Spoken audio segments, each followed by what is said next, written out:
Hello traders, Gary Wagner here. Just about 10:30 in Honolulu, 4:30 in New York. It is Friday. Happy Aloha Friday, as we say on the islands.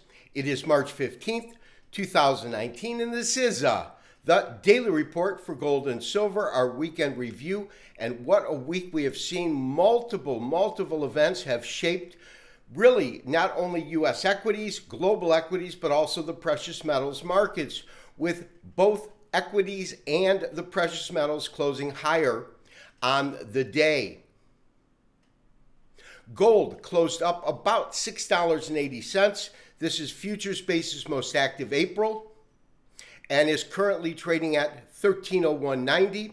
Of course, we are long a June position at 1305. And after yesterday's $13 decline, today's recovery of $6.40 is welcome.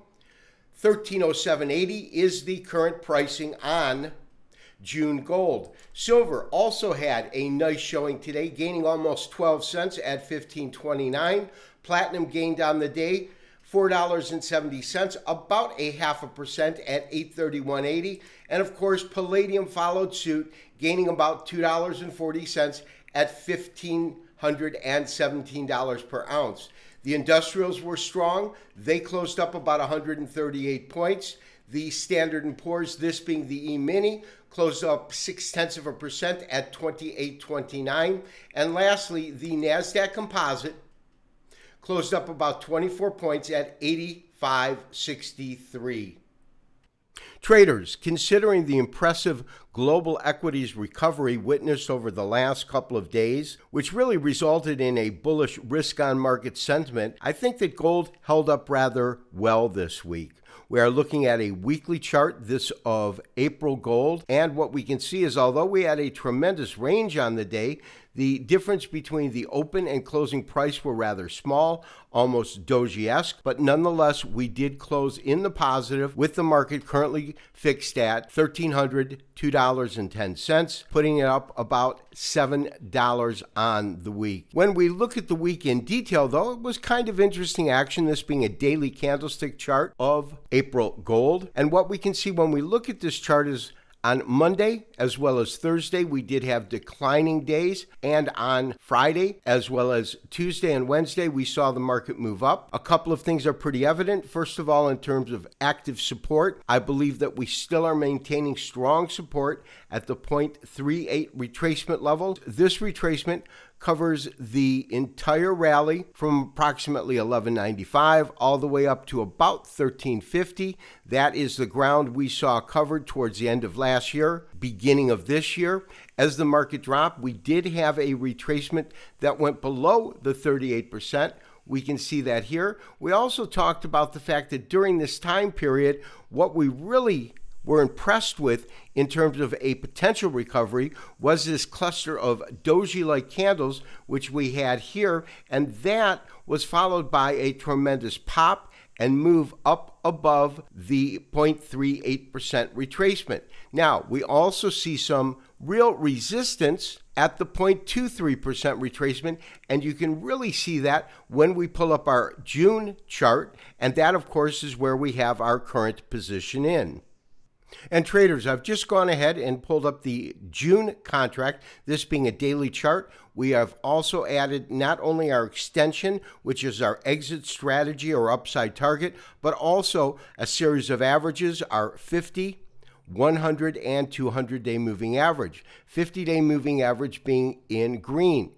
Although we popped above this average earlier this week, this being Wednesday when we saw the market trade as high as about 1317.90, we also noted the fact that it came in exactly at the 0.23% retracement, and that is precisely why I believe that there is some resistance in this area.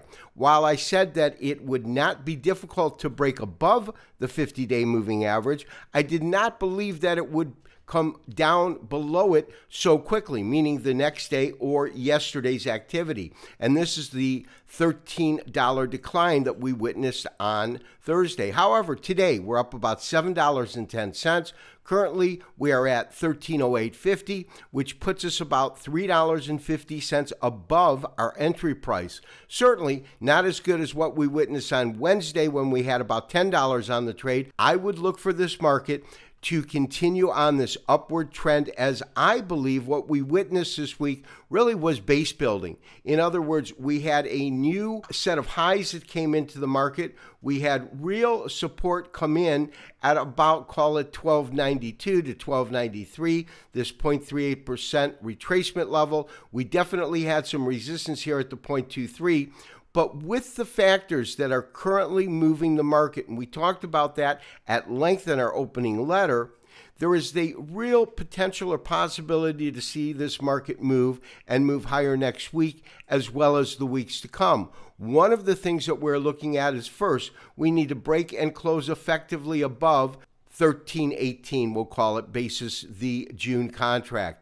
At that point, the next real level of resistance that would come in would be this top that comes in right in here, and that comes in at about 1340. And of course, the record top that we saw this year in the June position is at 1356 rather than 1350 as we've been looking at in the April. However, in terms of our upside target and our exit strategy, because I believe that this over the next couple of weeks, maybe even 3 to 4 weeks, will reach an apex of about 1375, and it is simply based upon an extension of wave 3. And the way that we're looking at the count, as I said, is as follows. I'm looking at this move right in here, these lows that were achieved at about 1190. Those I consider to be the lows that we came in at in a wave 1. This was a pretty deep retracement of wave 2. Of course, our long extended wave 3 took us up to the record this year at a 1350 and above. And then, of course, we had this correction that came in, which is the 0.38% retracement of this entire move. So it's actually a little bit deeper if we only look at the retracement from wave 3. An extension of this third wave to a fifth wave would take us approximately to 1375, and that is my current upside target for gold. Traders, my recommendation is to maintain our current long position as well as our stop. Traders, as I said, with yesterday's sharp decline of $13, I think today's recovery was impressive. I also think that it was needed. However, we're not certainly out of the woods yet. We do need to see this market climb first above the 50-day moving average next week, as well as the 0.23% retracement at 1318. Once we do that, I think that we have clear sailing up until about 1340, and that would be the next level that we would want to look at for resistance. This has been Gary Wagner, wishing you, as always, good trading. We'll talk to you on Monday for the next daily update and review. Bye-bye.